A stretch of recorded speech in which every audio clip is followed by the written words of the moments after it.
તો સૌપ્રથમ વાત કરીએ તો ટૂંક સમયની અંદર ગુજરાતના રાજકારણમાં ખૂબ જ મોટી ઉથલપાથલ જોવા મળશે અને એમાં ખાસ કરીને આપણે સૌ જાણીએ છીએ અને વાતો સાંભળીએ છીએ એ રીતે કે ગુજરાતના મંત્રીમંડળનું વિસ્તરણ થવાનું છે, પણ ફક્ત મંત્રીમંડળનું વિસ્તરણ નહીં, ક્યાંક ને ક્યાંક મને એવું લાગી રહ્યું છે કે મંત્રીમંડળની સાથે મુખ્યમંત્રીને પણ બદલવામાં આવશે અને આ પણ ટૂંક સમયમાં કરવામાં આવશે.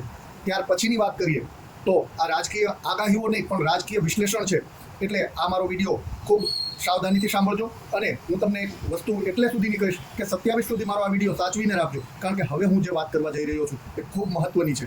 ગુજરાતના રાજકારણમાં એટલા માટે ફેરફાર કરવામાં આવશે, મંત્રીમંડળ અને મુખ્યમંત્રીનું વિસ્તરણ એટલા માટે કરવામાં આવશે કારણ કે અત્યારે જે ભાજપ તરફી એન્ટી ઇન્કમ્બન્સી વધતી જાય છે એને ખાળવા માટે મુખ્યમંત્રી સહિત મંત્રીમંડળમાં ફેરબદલ કરવામાં આવશે.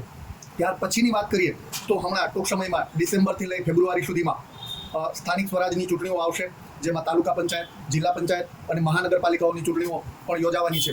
તો એ ચૂંટણીઓની વાત કરીએ તો સૌપ્રથમ વાત કરીએ આમ આદમી પાર્ટીની, તો આમ આદમી પાર્ટીને સ્થાનિક સ્વરાજની ચૂંટણીઓમાં પૂરતા ઉમેદવાર પણ મળવાના નથી.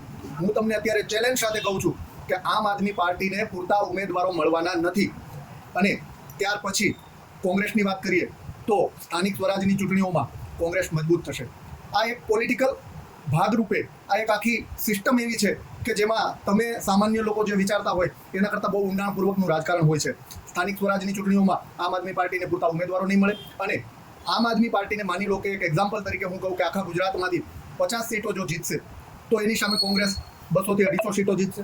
ઇન કેસ જો આમ આદમી પાર્ટી 100 સીટો જીતશે સ્થાનિક સ્વરાજની ચૂંટણીઓમાં તો કોંગ્રેસ 300 થી 400 કે 500 ઉપર સીટો પણ જીતી શકે.